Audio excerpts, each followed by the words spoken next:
After the release of Wolfenstein 3D in 1992, the 90s became a golden age for the first-person shooter, with such stone-cold classics as Doom, Quake, Unreal Tournament and Duke Nukem 3D cementing it as the preeminent video game genre. That's not to say that every first-person shooter that came out in the 90s was a classic though. Looking to cash in on the FPS goldmine, countless first-person shooters made it to market that were weird, baffling, or starred William Shatner. Watch on for our favourite weird relics from that baffling era of video games.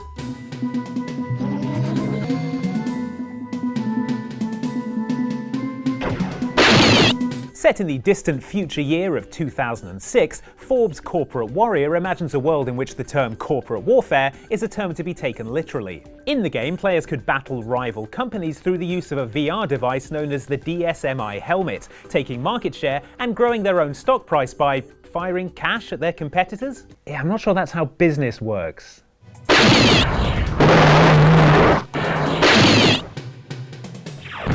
Cash reserves dangerously low. Analyst expectations not met. Corporation liquidated.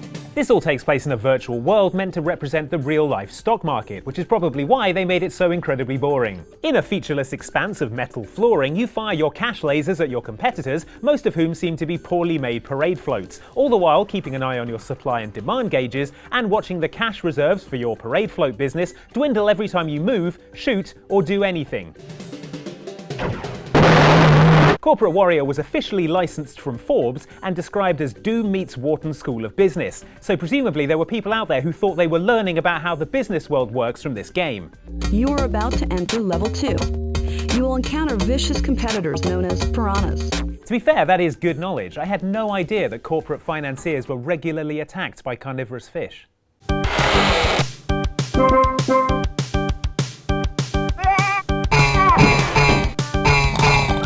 Super Noah's Ark 3D from 1994 was a shooter based on the biblical tale of amateur boat builder Noah, as much as the 2012 sci-fi action flick Battleship was based on the Mattel board game of the same name.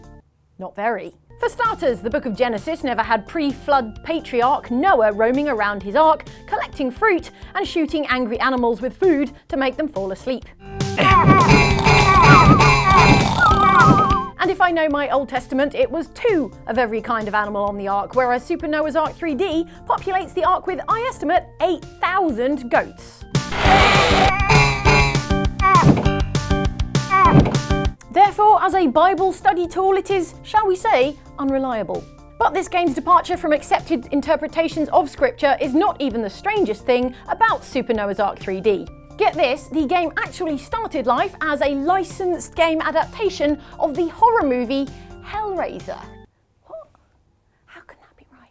And yet, it is entirely true that the game developer Wisdom Tree spent 50 grand on the rights to a Hellraiser game before deciding that a video game version of a gruesome body horror film wasn't in keeping with their image as a Christian family-friendly game maker. I could have told you that, Wisdom Tree, and it wouldn't have cost you 50 grand. My consultation fee, 20 grand.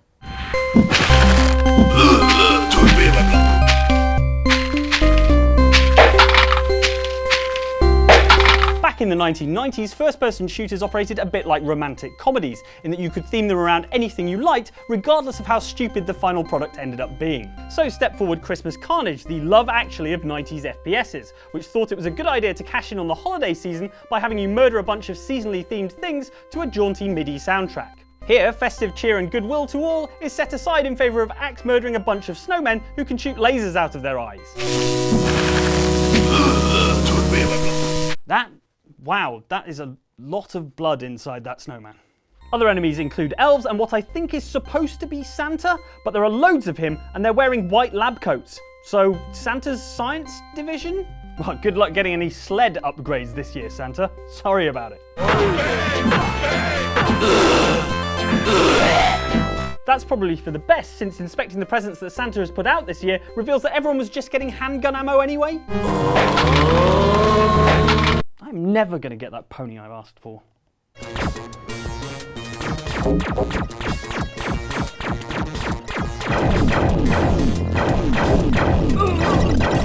Of all these sci-fi novels out there, we're not sure how developer Capstone settled on William Shatner's TekWar for the premise for its 1995 first-person shooter, also called TekWar. Shatner himself even shows up as character Walter Bascom, waking you up from cryosleep and ordering you to head out onto the streets of 22nd century New Los Angeles and hunt down dealers of the mind-altering drug tech. Find out if there's a connection and eliminate the threat. Do a good job, and I think I can get you released permanently. Screw up, you're back on ice. None of which explains why we're a good 3 feet shorter than everyone else in the game.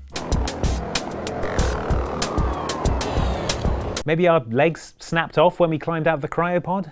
The confusion continued as TekWar dumped you into its world and tasked you with intuiting exactly where these tech lords were hiding with almost zero information. You then had to track them down and kill them with a selection of slightly wonky weaponry. TekWar did admittedly feature some interesting innovations, including the option to holster your gun to avoid alarming civilians, and a hub-based system where each level was connected by a working subway train. Though if you're going to put me in mortal danger, Bill, I at least expect you to book me a cab. Remember to keep your cool out there, or I'll have you put back on ice.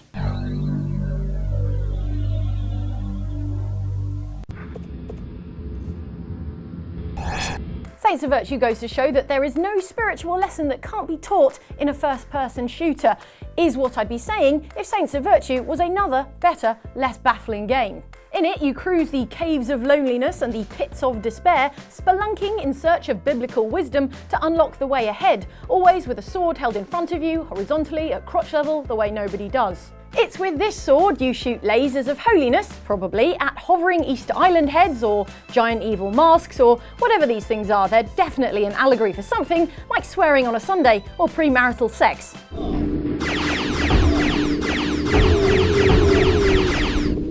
Your only defence against the smug floating faces of secular humanism is your shield of faith, which, much like real faith, can be replenished by running over a hovering pickup. Whew, wow, I really wasn't paying attention in Sunday school. This is all new to me. If you're watching this, then they've taken over. It's up to you now. Find our car and stop the new order. 1994's Revolution X imagined a bleak 1996 in which all youth culture has been banned, and, for some presumably unconnected reason, band full of 45-year-old men Aerosmith has also been imprisoned. As a disgruntled concert goer, you have to rescue Aerosmith from the clutches of the authoritarian New Order nation and ensure Steven Tyler and co make it to their Wembley Stadium gig in London. You achieve this by shooting waves of yellow-suited baddies and launching what I think are supposed to be CDs, but look more like weird orange jellyfish. I don't think I'd want to be hit in the face with either, to be honest.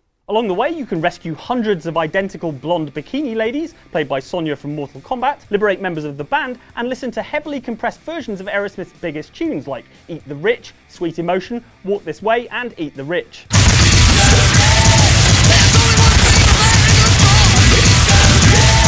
Finally, you come up against the leader of the New Order nation, Mistress Helga, also played by Sonya from Mortal Kombat, who transforms into a towering grenade-slinging mutant. Beat her and you're treated to a pixelated performance by the band. Pretty weird, but there's always the possibility that this is all just happening inside Steven Tyler's head. All those tight jumpsuits probably restricting blood flow to his brain. Come on in!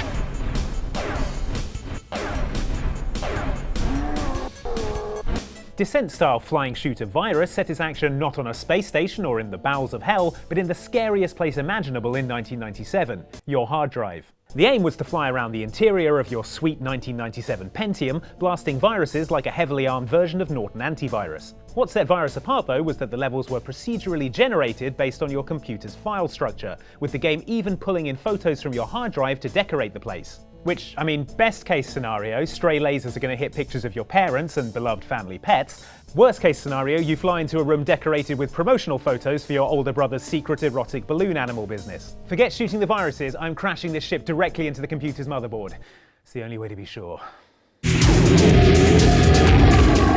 Man, those were some bad video games, but you know what else would be bad? It would be if you left these lists of videos unwatched. So at the top, we have videos from Outside Xbox, that's us. We have down at the bottom, videos from Outside Extra, who are like us, but there's only 2 of them, and they cover PlayStation games as well. So, you know, if that's your sort of thing, go and check that out. Also, if you want to subscribe to this orb thing. Click on it and a subscribe option comes out. It's amazing.